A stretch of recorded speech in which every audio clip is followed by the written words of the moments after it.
Hey guys, so today we're going to take our lighting and contrast tutorials one little step forward, taking a step into the intermediate category, and I'm going to demonstrate really basic lighting for an isometric view of a room.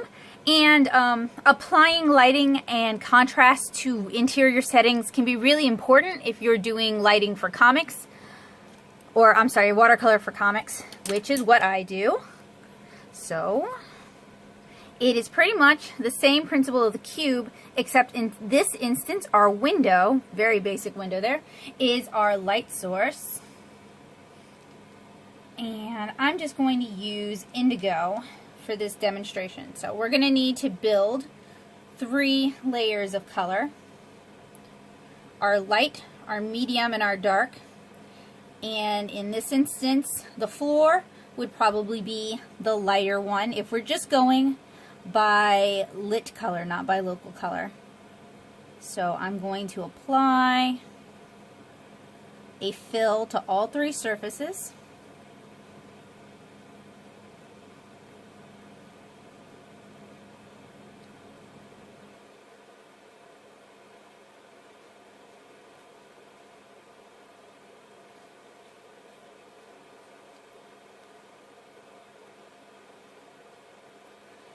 And then I'm going to soak up the excess water, just because we're working on really cheap paper today, and I don't want to have too much pooling and buckling. It's kind of a problem when I did the constructive skull turnaround. Alright, and then we're going to let that dry.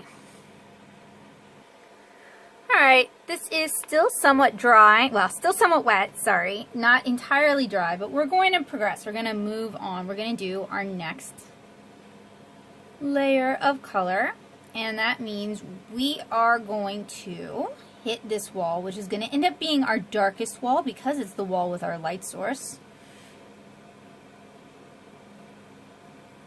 And I guess I would say optically it will be our darkest wall, because in order to build up contrast, sometimes we have to fake things a little bit.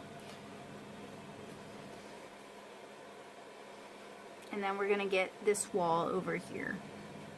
And for the purposes of this demonstration, I'm kind of painting everything a lot darker than I would if I were doing it in a comic. And you can check out how I handle these sort of things by heading over to either 7inchkara.tumblr.com or 7inchkara.com and checking out my beautiful watercolor webcomic. Alright, so we've got 2 walls down.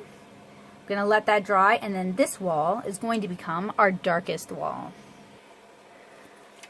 So we're on to that final layer, darkest layer, since, wow, that is a lot darker, but I guess it illustrates the point for you guys.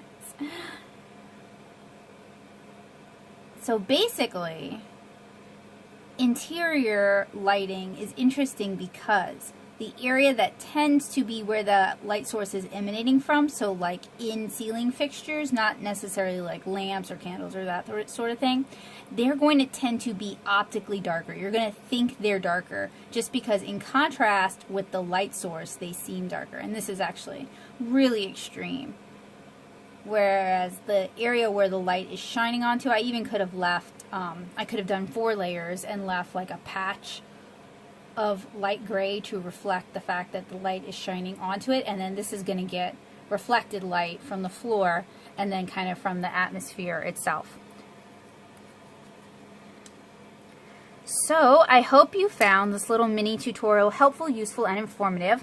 I have a more in-depth tutorial on this topic coming up. I just wanted to demonstrate this in a very limited and easy to understand way. So thank you guys so much for watching. I hope you'll check out some of my other tutorials here on this channel, especially if you're just learning. I have a lot of great basic tutorials. And if there's ever anything you want to see covered, anything you want to know, let me know in the comments below. Bye guys!